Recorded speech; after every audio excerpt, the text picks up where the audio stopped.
Life brings us long periods where we feel lost and confused. We don't know what we want or even how to get it.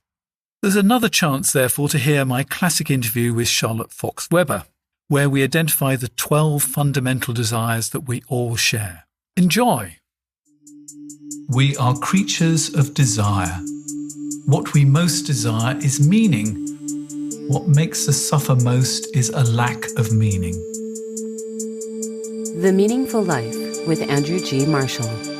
Marital therapist, author, and communications trainer Andrew G. Marshall invites guests from all walks of life to discuss what makes life meaningful. Hello, I'm Andrew G. Marshall. Welcome to The Meaningful Life. We're available on Apple, Spotify, Podbean, Amazon Music, and wherever you find your podcasts. Ask me what I really want. What makes me come alive?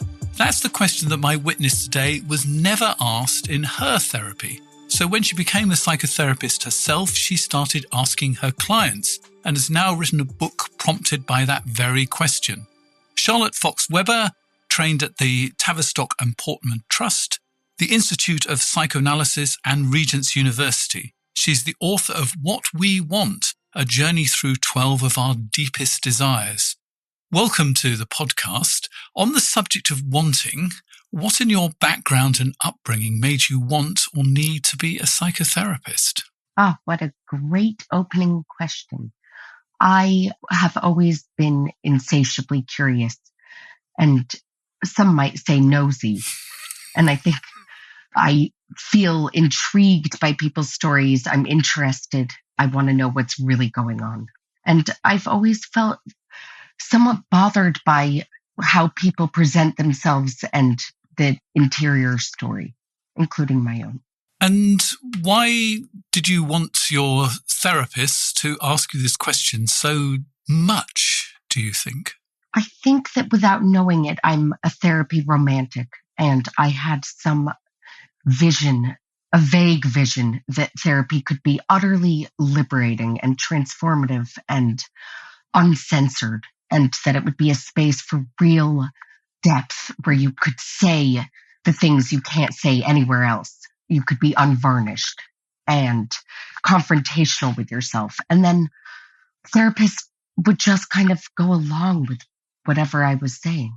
And was it difficult to be unvarnished in your family of origin then? In some ways, yes. And I think I talk about this in my book, where I think candor can be its own mask. So I would be opinionated and open about some things, but I wouldn't really say the thing that was actually bothering me, the thing I was actually feeling. I think it's really hard to be truly open in those ways. Candor is a mask. Now that sounds interesting. I think it's possible to be so utterly frank on one subject that you're kind of coming up with a sideshow, a dazzling sideshow for whatever the real story is. Yeah, I've been thinking a lot about my mother just recently, and she would talk about everything to do with other people. So she'd be very happy to talk about, how things were going between, her sister and her niece. And this is only something I've really thought about many years later, in fact, too late. The one topic, I'm sure you can guess, the therapist, what the topic that was off the table was. I want you to tell me, even if I have my guess. Okay, our relationship. That was the one topic that we never talked about. And we could talk about what else was going on in the family, but not what was going on between the two of us. And I think that's a very good example of candor being a mask. Right. And I think that as a therapist, I probably also am able to hide quite a lot. So you delve deep into other people's stories, and I try to face myself and bring myself in, but there is still a lot of hiding. And I open the book with the Winnicott quote about how it's a joy to be hidden, a disaster not to be found. I think that closeness is a constant struggle for all of us in different ways, and we all hide. But I wanted to be found. And I think most people want, even if it's difficult, they want someone to locate them and call them out in a kind way. And maybe that's why as children we love hide and seek so much. We want to be found. Yes. And if you see a child hide and not be looked for, it's kind of devastating. Eventually, they have to just come out themselves and find their own way, and it's a feeling of being ignored. And just out of interest, if they actually had asked you, what do you really want, how would you have answered it? What sort of age are we at this point in your life? Well, I began therapy when I was 6 years old. Wow. I know. Isn't that always shocking sounding? And it was ostensibly because I had worries, and I'd had heart surgery when I was 4.5. So I had terrible death anxiety, and I panicked about not existing. And I felt like I got sent to jail for my worries. And the way this man said worries was very irritating to me. And it made it a kind of dangerous feeling space because I thought I was in trouble in some way. And I was, because he was tortured to be in a room with. I'm surprised that didn't put you off therapy for life. It motivated me in some very perverse way. And he was a great example of what I vowed not to do, because he was withholding, he was judgmental, he was persecutory, he set traps, he pounced on any material I gave him in a very kind of predictable, cliched way. He made me feel like I was being eaten alive, but not in an accurate, respectful way. And I guess that there was a real longing that I hadn't understood myself, that I wanted to be able to discuss difficult things, but certainly not with him in that format. Well, I'm completely and utterly shocked, to be perfectly honest. Shocked by what part? Well, I'm shocked by what an incredibly bad experience that was. And how could anybody do something like that to a 6-year-old? I know. I mean, he had a mirror that he could actually look in on, and he really set a trap for me. He had a drawer full of coins, and he would sometimes get these coins out and he would kind of have me play with them. That was probably the most playful thing that went on. And he excused himself one day and said, "I'll be back shortly." And I opened the drawer and I stole the coins. I mean, I just put them in my pocket. And he came back a few minutes later and he didn't say anything, but he looked at me and he went like this. He just held out his hand to you. And then I didn't budge and we had a standoff. And then he said, and eventually I gave back the coins that I had stolen. But I've thought about that story a lot. What was going on, and why did he do that, and why did I do that, and why was there no follow-up discussion about it? Because actually I now think that I stole the coins because I wanted something. I did want something. You wanted something from him, but he was unable to offer it, and I had to steal it. I just feel immense pity for this poor small child. Well, interesting that it's pity. Yes. Yeah, I had my revenge. I had a very satisfying moment with this person because months later, I was telling my parents I really didn't want to keep going. And they said, "You can say anything you want to him. It's a space where you can say whatever you feel like saying." And I kind of think it would have been helpful had they begun with that, because that's actually quite enticing, rather than "you're here for your worries." So I got excited when they said I could say anything I wanted. And I arrived for our next session, and he came to the waiting room at this clinic to collect me. And in front of everyone in the waiting room, I looked at him and I said, "Hello, pig face." And he blushed. He turned red and he didn't say anything. But I now understand. I felt schadenfreude. I felt some kind of sadistic glee that I had spoken, first of all, what I felt was true. And second of all, that I'd had an impact on him. I know the story is not very flattering to me, that I called him pig face. Well, it shows huge resilience and bravery, I would say, as well. And also what therapy can be, that actually you can say what you really think. And that is so important because actually people often can't say what they want to say to their therapist. Yeah. And it is incredibly powerful when people do say, I felt let down about this. Yes. When you can be disappointed in your therapist. I mean, that is, if you can be disappointed with your therapist to their face, that is very powerful. So powerful. And so often when friends are talking about therapy limitations or frustrations, I'll say, did you bring this up to your therapist? And they'll say, oh, no, I haven't said it. No. Why not? It's very hard to be direct. And back to your mother. I was just thinking about it at this moment. It's very hard to discuss the here and now and to discuss your relationship with the person you're sitting across from. Yeah. I wish I could go in a time machine back, but unfortunately that conversation is impossible to have now. Anyway, that would be my want at this precise moment. It's something which I can't have. But it's helpful to voice those things too. Yes. I mean, you can guess what I'm going to be talking about with my analyst this week. I'm very nosy. What would you say to your mother if you could go back? If I could go back, I would say, why do we never talk about our relationship? I mean, I think that would be an opening question. Or are you aware that we never talk about our relationship? Or we've never talked about our relationship? I think that would be my question. Yes, even if unanswerable. Well, it could be I've never thought about it, and that might be the sort of the conscious answer. So those are my wants, which are entirely impossible.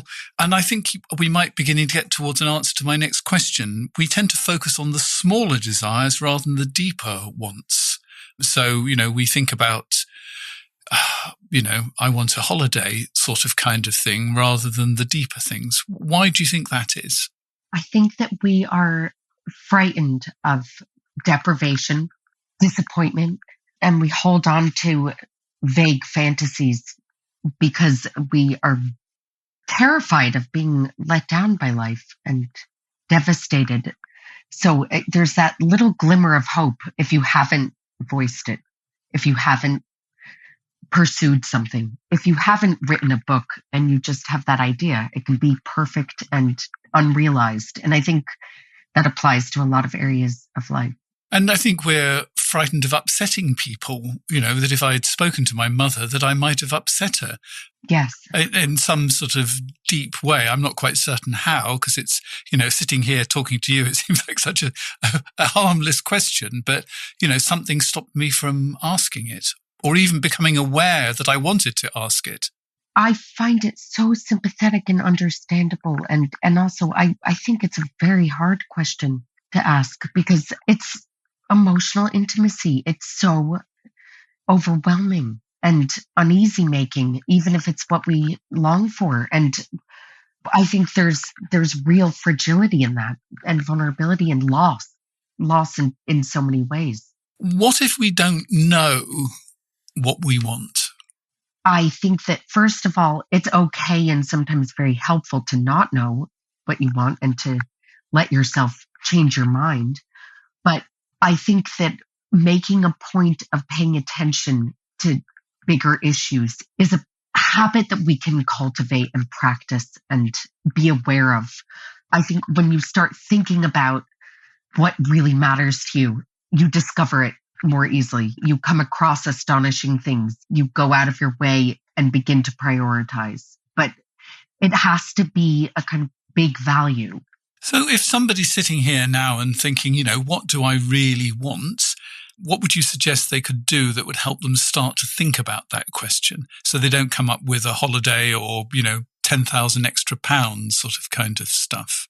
I would be interested in the holiday and 10,000 extra pounds for what that would give them or what they think that would give them. I think you can follow up with, and what about it? What's behind that? Just keep going. Don't stay at the surface of it. So what's the holiday really about? Is it freedom? Is it adventure, excitement, joy, fun? I mean, I think that we often have a lot of our own answers if we allow ourselves to be kind of freshly surprised by life, we do have more clarity than we realize. But it's as if we're looking for permission in certain ways. Like, just going back to you and your mother, there are so many invisible injunctions between human beings about what you're allowed to say, what you should say, what you should do, what you ought to feel.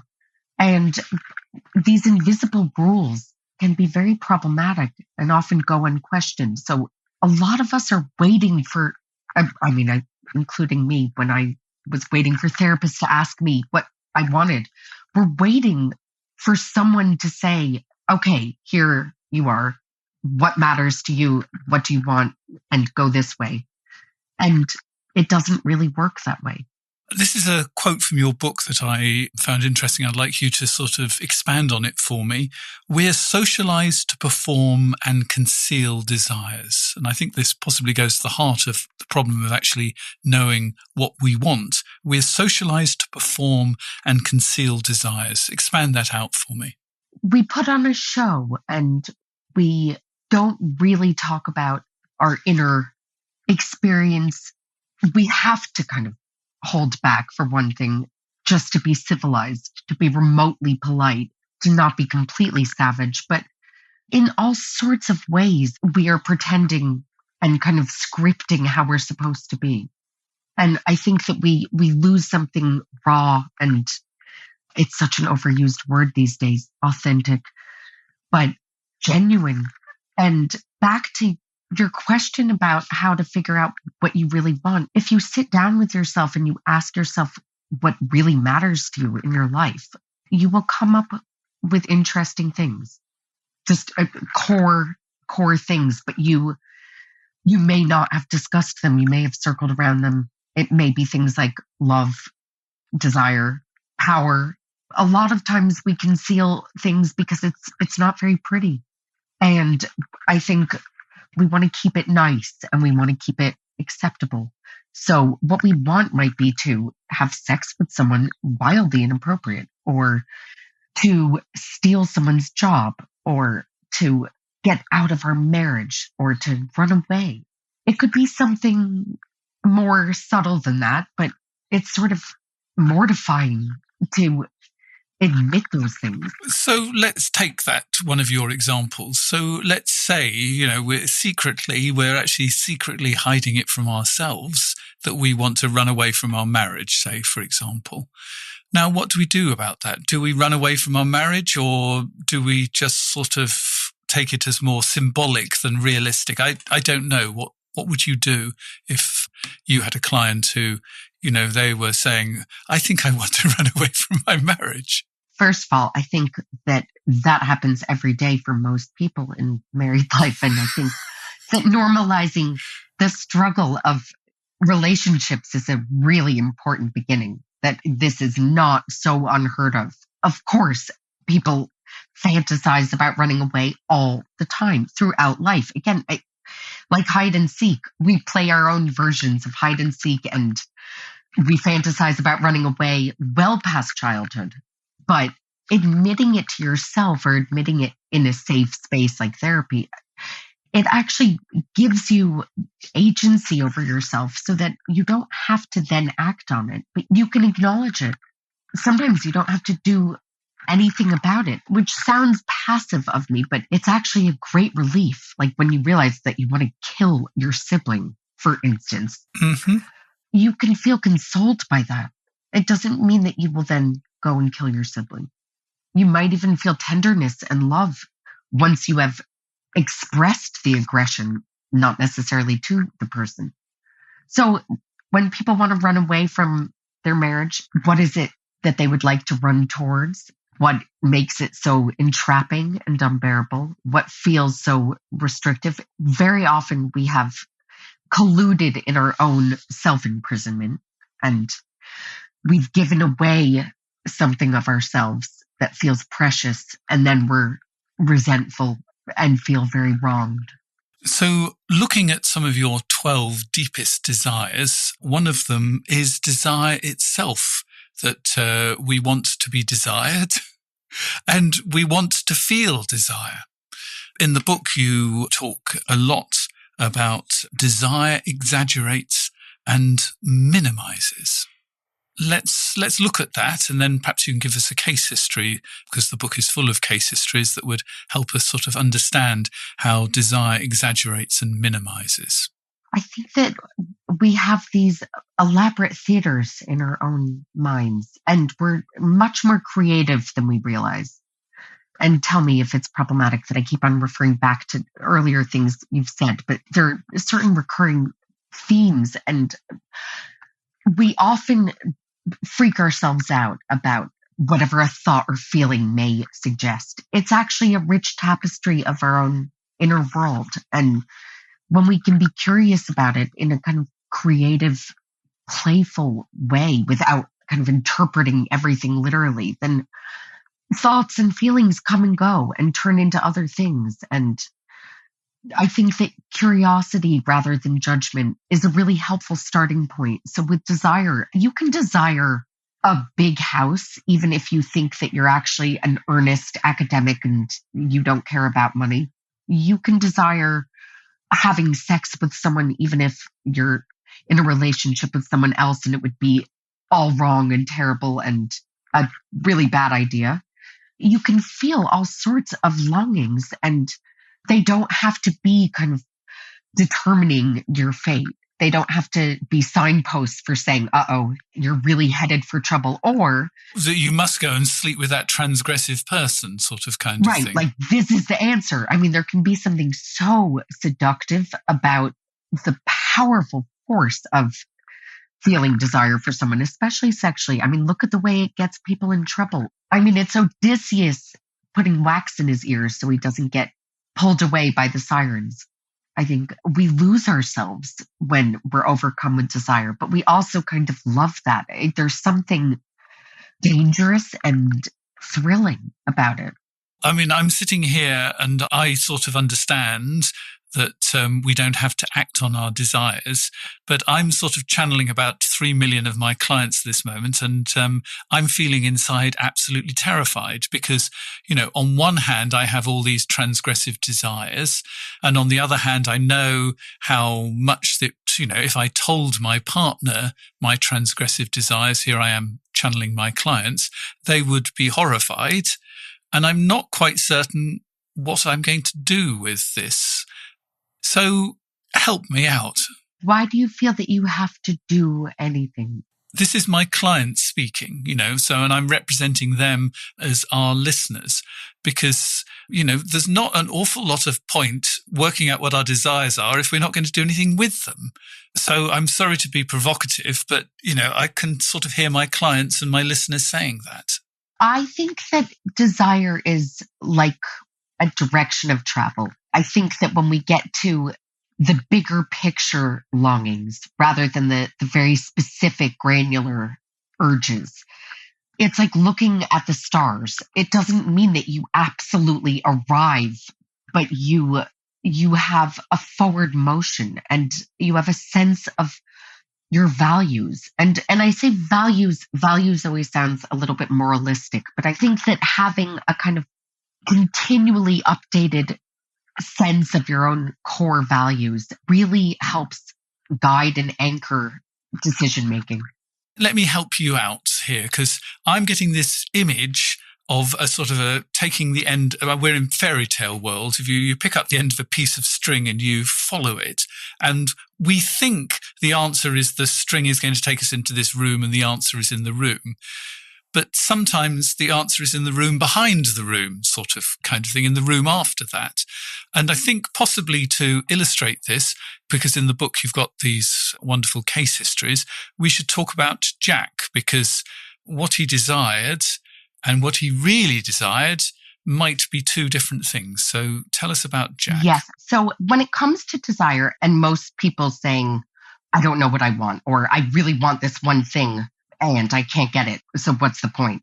I think that very often there are different layers, and you can always investigate a desire and think about what's behind it, whether it's big or small, whether it's a desire for food, sex, something material, something philosophical. I think there's often something surprising, and you discover something fresh, whatever that desire may be. So I wrote about this person I've called Jack, not his real name. He presented incredible contempt and frustration with his wife. He was hugely pissed off at her for letting him down. It was the ripoff of marriage, the ripoff of age. He'd been screwed over from some promise of glory. And I think that speaks to many of us. He slept with prostitutes. He had lots of kind of loopholes in his sense of what was okay and what worked for him. It was compensation in his mind for what he was missing with his wife. And what was so surprising to me was that I chickened out. I thought that I was daring in my mode of being a therapist. I think of myself as being kind of somewhat provocative, and I go there. I look at the elephant in the room. I ask the difficult questions. I'm not afraid or daunted by awkward, taboo subjects. But actually, I hadn't really asked him about what went on with these prostitutes. And he used a different word for prostitutes. And I've used a different word for prostitutes in my book because it's no longer an acceptable word. But actually, it's the word I'm most comfortable with. So I hope it's okay that I'm using that word. I think a lot of the terms for that line of work are problematic. Jack thought of himself as a woman when he would have these encounters with prostitutes. And it was really about something very different from what I assumed. And he wasn't just thinking of himself as a woman, he was actually putting on women's clothing and performing woman, or at least his version of women. He was dressing up as a woman and also just engaging in a fantasy of this other life that he longed for but couldn't have as a woman. Not to the point where he was going to transition, and it was actually an example of a realization that didn't have to lead to a massive change in what he was going to do. People often say in therapy, but what do I do? What should I do? And in his case, it was the discovery of something that went way back to a very early feeling of rejection. So, in fact, we've got several rooms here. We've got, I want sex, I want to be desired. Behind that room, there was a room about a sort of an alternative life that he didn't lead, about somehow being a woman. And then there was something else, another room behind that room as well, wasn't there? Yes, and the great discovery was that actually his wife was not the villain of his story. He was holding her accountable for some hideous crime emotionally, something that she hadn't done to him. And I think we often do that with our loved ones, where without full realization, we feel massively injured by them. And like they've become the baddies in our life story. And I think that we can relieve ourselves from feeling so aggrieved, so kind of victimized in a way, when we realize that actually it's because we wanted something utterly impossible, something different, something that is out of reach. It can be so consoling to recognize that you want something impossible. So in a sense, one of his problems was accepting that he only had one life. Accepting that we only have one life is a massive shocker for most of us. Again, without full realization all the time, but it's like there's this assumption that you'll have another chance or that you can figure it out at another moment, and we postpone, we want do-overs, we think we can go back, or we think that we're trapped, but there will be some kind of revenge resolution. This is it. And that's a bit of a shocker, isn't it, really? It's such a shocker. Even if we don't think we're going to have a second life, we can start from scratch at, 18 again. But we sort of think, I'm a 63 going on 64, that, somehow I'm going to fit in another career, or I'm going to, study this and go off and become that. It's difficult to give up that thought that there's enough time to do all those things. Accepting limitations and limits is really hard and really helpful. It's enormously liberating because actually the belief in kind of endless possibilities gets us in a lot of trouble and turmoil. So discovering if I'm allowed to turn it on you just a bit, but discovering that you really wanted to ask your mother that question, or that you longed for something that wasn't possible, it can be comforting. I mean, I don't want to speak for you for how it feels, but it doesn't necessarily have to be tragic. Yeah, no, I'm not thinking that it's tragic at all, but I think that it actually was possible if I had really thought about it. I mean, we could have had that conversation, or at least I could have had to try to have that conversation. My mother died when she was, 86, but she died with dementia. And then I had about 5 years with my father, and I was able to have those conversations with my father because I sort of got braver, so to speak. So I don't think these were things were impossible, just blooming difficult. But it didn't feel possible to you then. Well, it was worse than not feeling possible. I never actually really thought about it, and actually deep to myself, this is sort of like your own hidden desires, and said, I would like to have this conversation. I'm having this thought, probably 10 years too late. And this is something that plays out all the time for people in therapy. And the unlived life, the realization of what could have been and what was possible. And you're right, of course, you could have had conversations.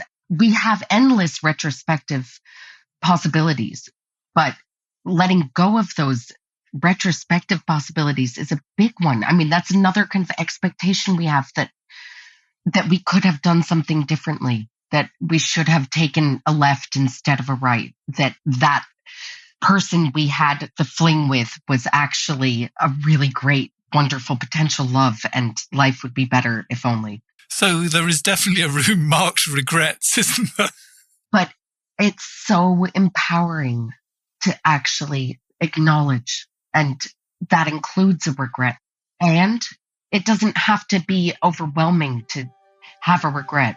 So we're going to talk more in a moment. The Meaningful Life with Andrew G. Marshall. Please follow us on Twitter, like us on Facebook, and visit our website, andrewgmarshall.com/podcast, where you can join our supporters club and unlock bonus material and other benefits.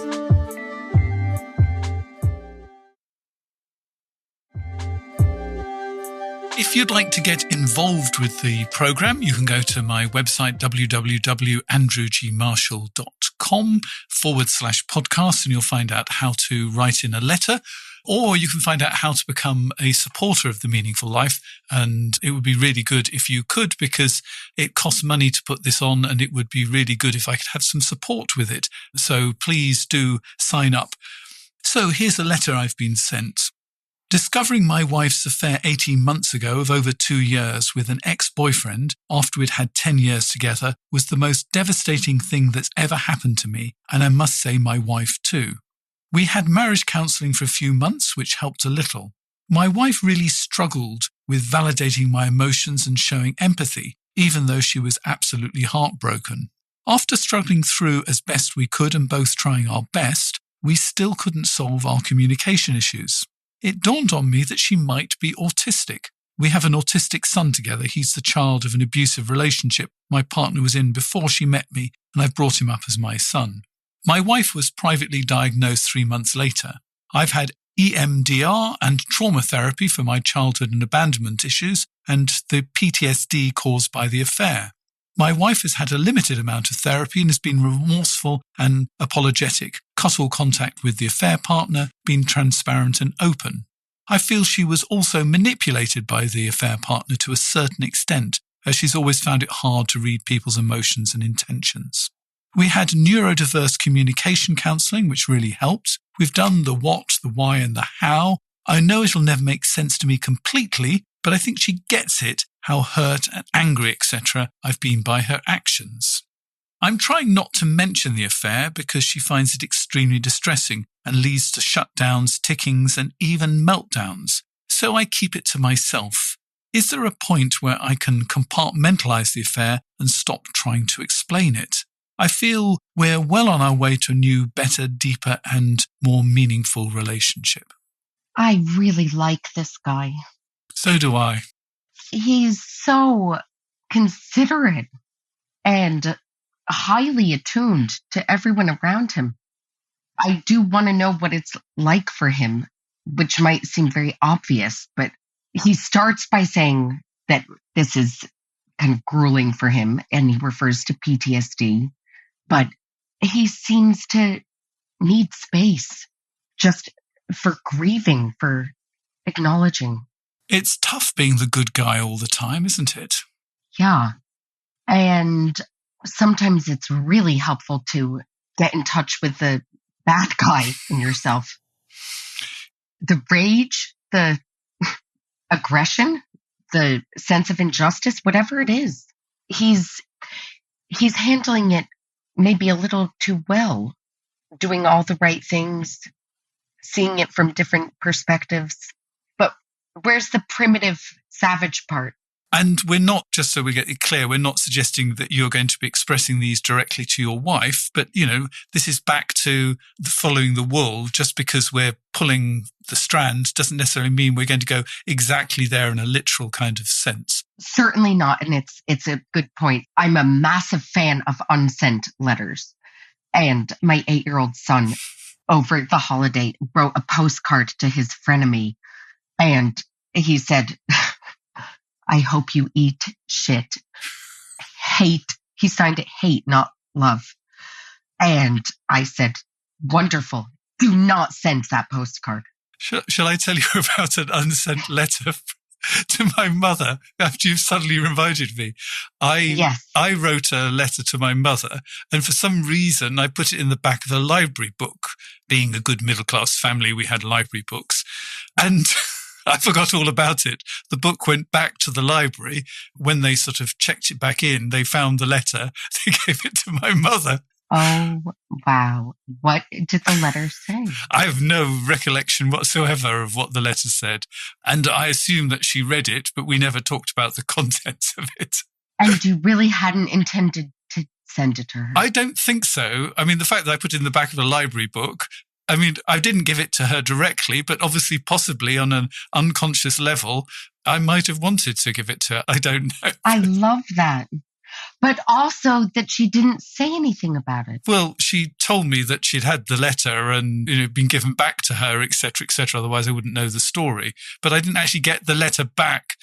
We didn't discuss the contents, at all. So sort of deeply symbolic, really, isn't it? Deeply. But anyway, really, let's get back off our mother. Yeah. Why? I'm very intrigued by your mother. But I think there's something about going through the side door with this man saying, his request in a way is, how can I go easier on my wife? Am I right in that sense? Like, what is it that he's asking for? Well, that is one of the things I would say is he's not entirely clear about what he's asking for, what he really wants. And I think that would be really helpful for him to think, what is it that he really wants? The nearest we get to a question is, so I keep it to myself. Is there a point where I can compartmentalize the affair and stop trying to explain it? Right. I love that particular sentence. The point is he hasn't explained it. There's still something massively unresolved about it, and it has spread everywhere. It's metastasized emotionally and isn't compartmentalized. He's being quite strict with himself because he is sort of in his way telling himself off. In what way is he telling himself off? Thinking that he should be able to put it to one side and kind of get on with things and not keep going over it. So what I want to say to him is, you're stuck. And that's okay. That's a really good place to be. If you were going to ask for gold standard of what you're going to do, you've been through the gold standard. So that's brilliant. But you're still stuck. And that for me is really interesting because there's a door, back to my analogy, there's another door behind this that you need to go through. Now, it might not actually have anything to do with your wife, but I think we sort of want to know what he really, really wants. And, let's start with it with the affair. What does he really, really want? Is it that he wants to explain it to himself? Can we go back further? Yeah. He brought up someone else's son, calls him his own, and that son is neurodiverse. He has gone out of his way to be a very self-sacrificial person in some ways.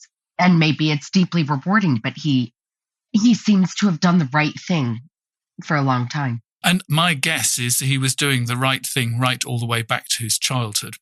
We've been talking too much about my mother, but, let's talk about his mother. I have a feeling that, he was a really good son who, didn't want to bring up stuff that would upset his mother, that saying this would kill her. I'm waving my fingers in the air and quotation marks because it's sort of something that my clients sometimes say, I couldn't say that to my mother, it would kill her. Right. But also, for all his goodness, has he felt seen? Has he felt valued? Has he felt cherished? Yeah. He refers to his wife not reading other people's emotions. Does he feel that she really empathizes for him? Does he feel seen? Really, really seen? And we're back to what you were saying about, sometimes we have to give up the fantasy room of the second life, of being able to go back and do the regrets. And we also have to give up the one that, there is somebody somewhere in the world who's going to get us 100% and is going to 100% know us and see us. But it's so wonderful when you can admit the fantasy, however preposterous it is. Like, I admitted to myself the other day that I somehow expected immortality, omnipotence. A woman in therapy with me said, I want to be worshipped. And we sat there together and we discussed it because, of course, it's a fantasy that over time she could have that worship, but she's allowed to want that. Yeah, I was going to say worship, bring it on. Yeah, and knowing it about herself also spares her expecting it in a certain way. Like, desire doesn't get entirely fulfilled, not the big desires. That's okay. We can actually deal with not enoughness because you can be seen a little bit and it's great when you feel seen, but is it ever enough in a lasting way? Not really. So let's sort of wrap this up. But I think that one of the terrible things about affairs is it sort of finds the fault lines in your life and blows them open. One of the great things about affairs is it finds those fault lines and it finds the things sometimes behind your relationship, the things that actually, some of the things actually belong to just you. So, as I say, I think, what do I really, really want? Even if they are things like, a second life or to be worshipped and all of those other things, I think there's another room that wants to be discovered here. And there's nothing wrong with being stuck. The only problem is if you're expecting your wife to somehow unlock the door for you by doing A, B, C, and you'll feel better because our fantasy is that our partner is going to unlock that next door and usher us through. And actually, it's our job to find the hidden doors in our personality, the next door, the deeper door. I think you're right. And I think that we get hesitant and frozen and we start waiting for someone, which is why we complain a lot. I think it's much easier to complain. And that can happen in therapy too. We can complain about the small stuff just as much as we can want the material things instead of wanting the bigger things in life. We can speak negatively about a colleague or the irritating delay in the Amazon delivery or the ripoff with a friend, whatever it is. Like, small complaints become the obstacles that we use as excuses to never leave the mazes we're stuck in. So, unfortunately, we're running out of time. So I have to ask you, as a witness on the meaningful life, what makes your life meaningful? Connection is a massive one for me. And it's a thread throughout, I think, connecting connecting with music, art, people, most of all, and internally connecting is so important to me that I actually find it unbearable to be without it. I'm somewhat addicted to it. So I can never have enough of it, and I'm quite demanding of it in friendships, in pretty much all relationships. On some, even if it's just a very kind of one-off connection encounter, even if it's a very strange request, it's my meaning force. How about you? I'm not going to answer that one because we really have got not enough time to do that. But our connection doesn't end because we're going to be continuing this conversation. We're going to talk about an idea in Charlotte's book about the troublemaking twins who are pride and shame, and how we switch between feeling superior and inferior. And it's one of the big traps that I see all the time. So I'm really looking forward to talking about that with Charlotte. And if you want to hear that bonus material, you can subscribe directly via Apple or Spotify. We're also available on Amazon Music. If you want to become a supporter of The Meaningful Life and get access to all the bonus material, here are the details. You've been listening to The Meaningful Life with Andrew G. Marshall. You can follow Andrew on Twitter, like him on Facebook, and please leave a review wherever you consume your podcasts. Making, editing, and distributing The Meaningful Life comes with substantial costs, and we'd like to ask for your help. Visit our website, andrewgmarshall.com/podcast, where you can join our supporters club and unlock bonus material for every program, send in a letter to be discussed by Andrew and his guests, and join a community of other people seeking to make their life meaningful. At the gold level, you get even more benefits. Production of The Meaningful Life with Andrew G. Marshall is by Michael Dooney. Social media by Madeleine Healy. Sound engineering and theme tune by Sebastian de la Luz Mendoza. And I'm Susie Colick. Please tell your friends and spread the word. Thank you.